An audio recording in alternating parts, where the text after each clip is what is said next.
Welcome back to another episode of 40 Facts About the 40K Universe. I am your host, Gersh1, and you are watching One Mind Syndicate. Today we continue talking about the daily life of an Imperial citizen, as we talk about an Imperial citizen's life on Jupiter. If you're new to the channel, subscribe. We post Warhammer 40K content every single day, and if you have any suggestions, just comment down below. And of course, share these videos with your friends if you like the daily life episodes. It really helps out the channel when you do that. But with that said, guys, let's get into 40 facts on the daily life of an Imperial citizen on Jupiter.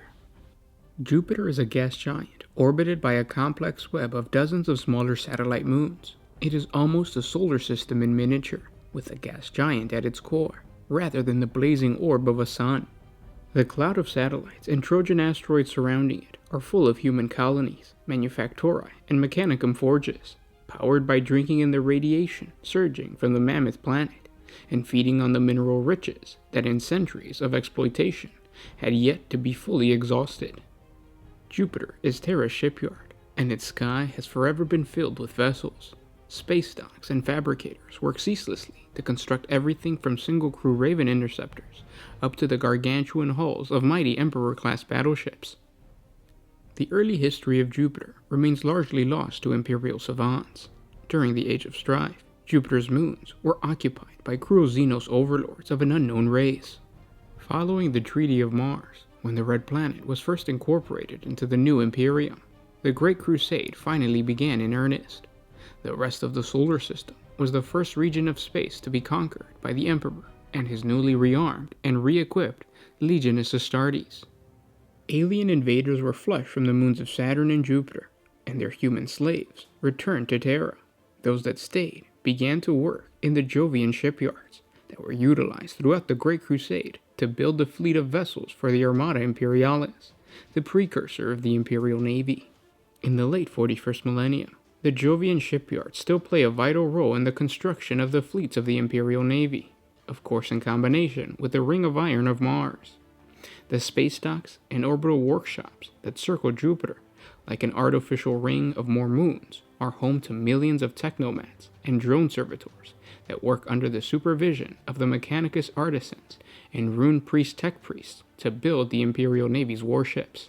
Each vessel is a vast undertaking, often taking solar decades or even centuries to complete for the largest and most powerful warships. Many of those who work on the construction of an Imperial warship will live and die during the process, never seeing the magnificent warship they struggled to bring to life as a mobile cathedral dedicated to the glory of the God Emperor. Each of the Imperium's warship design is constructed only on a single Jovian orbital shipyard. For instance, the Emperor-class battleship, as well as the Tyrant and Dominator-class cruisers, are typical of the Imperial warships produced at the Jovian shipyards, and are each produced by a completely different orbital manufactori. The Jovian shipyards are also responsible for the manufacture and production of the plasma drives that provide power to all of the Starship systems, and the construction of the vessel's vital launch bay components and landing bays, which are equipped with dedicated ports for launching attack craft and magnetic guiding coils for steering them safely back after a mission. To further enhance their vessels, the Jovian shipyards also possess the capabilities to manufacture their own pattern of Nova cannons, which replace the standard explosive shells with vortex warheads. The resulting rift into the warp has been known to rend target vessels cleanly in half. The major moons of Jupiter are known to have mechanicum habitats on its surface. This includes the moons of Callisto, Europa, Io, Iocaste, and Thol. At the time of the opening years of the Horus Heresy, the asteroid moon of Thol had orbited the shipyard of Jupiter for 6 millennia. Suspended high above the gaseous surface of its patron planet, it dwelt unconsciously beyond the greater Galilean moons. It was an ugly chunk of rock, its gravity so weak that its form was misshapen and mutated. The Mechanicum had hollowed it out using massive boring machines and filled its interior with energy and life support carrying conduits, as well as vast tunnels and chambers. The dead core of Thol had become a giant manufactorum of forge temples and compressors, a massive gravity engine, it's beating hard. The construction extended from the surface via metal tendrils and support blister domes, clinging like limpets to the rock, and pneumatic lifter arrays. But Thol was no mere mishap asteroid. It was an orbital shipyard of Jupiter and the place where the Wordbearer's Apocalypse-class battleship, the Furious Abyss, was clandestinely built by the Dark Mechanicum elements. Following its completion and subsequent launch, these same elements destroyed Thol so that there were no witnesses that could verify the vessel's existence. The ragged clump of its remains still orbits far out of the edge of the planetary systems for millennia to come. This dark history is tied not just to Thol, but every complex in and around Jupiter. During the Horus Heresy, countless skirmishes erupted around the many spaceports, as loyalist factions attempted to stop the inevitable powers of the traitor legions. Many marvels of human engineering were coupled with the corrosive and mutating effects of chaos, as weapons of mass destruction were built at Jupiter, a truth that is hidden away and purposefully forgotten by its current inhabitants. No one currently has any knowledge of this dark past, as Horus's betrayal is not taught or even spoken of. Those few tech priests that do have the knowledge of the Great Civil War will often keep that knowledge hidden from any outsider. The majority of the population of Jupiter is clustered on the many orbiting moons, and is mostly made up of mindless servitors that work the Manufactorum and under the complete control of their Mechanicum masters. The few individuals that do not make up the mindless hordes of workers, but are not privileged enough to be part of the upper echelons of Jupiter's culture, are workers forced to live amongst their brain-dead companions in mining complexes or massive shipyards. Pale-skinned and lanky, their bodies have adapted this way because of the distance of the sun to the planet and the low gravity of each moon. Many have prosthetics, replacing limbs lost due to brutal working conditions of the shipyards. Hands and legs have been crushed by massive moving battleship parts. Imperial citizens of Jupiter are less sociable than the people of Terra or even Mars, because from a very young age, they are tasked to live and work among servitors and familiars. The projects that do require group cooperation are extremely labor-intensive and leave little room for downtime. Some of these individuals can trace their lineage as far back as 10,000 years, offspring to workers and artisans that worked on the Imperial battleships during the Great Crusade. These proletarians are master skillmen compared to other Imperial counterparts, save perhaps those workers of Mars itself. Centuries of never-ending construction have created a population of individuals that are rich in mechanical know-how, passed down verbally by their predecessors. They fulfill the jobs too vital to be left to the servitors, but too tedious to be done by the tech priests. Ignorant of the inherited knowledge of their workers, many tech priests look down on this class of people. When catastrophic failure befalls a manufactorum or forge complex, the lives lost are not mourned by the tech priests. Unbeknownst to them, vital skills are lost, and the Imperium sinks deeper into a technological regression. Those dead are used as replacement servitors. Thousands of them must be replaced on a daily basis as the stress of manufacturing and mining pushes the bodies of these cybernetic creatures to its full potential.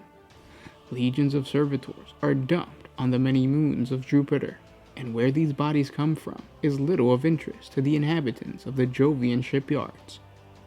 Critical materials are produced all around Jupiter's moons, and as such, they must be protected. Each dock and station is patrolled by teams of security personnel. It is their duty to defend each manufactorum from the predations of raiders and thieves. A strong arbiter presence is felt around Jupiter, not only to defend its valuable resources, but most importantly, to keep a watchful eye on any potential planetary uprisings. Any form of riot or demonstration is quickly destroyed with extreme prejudice because of its proximity to Holy Terra. The elite of the planet of Jupiter oversee the progress of the planet's output and the progression of their success in meeting the quotas set by the Imperial Navy. To these individuals, the toils and troubles of those people below them mean nothing in comparison to the maintenance of the war machines of the Imperium. Lucky for them, located in a geosynchronous orbit around Jupiter's Great Red Spot is a vast spindle which appears like a massive crystal chandelier bathed in the constant crimson glow. Sorrows is a resort platform where the Jovian elite could find respite and diversion from the works of the shipyards and manufactori. It is said that only Venus orbitals could surpass Saros' station for its luxury. It has outfitted with avenues of gold and silver, and the finest opera houses outside the Imperial Palace. And those were 40 facts, or a small glimpse into the daily life of the Imperial citizen on Jupiter.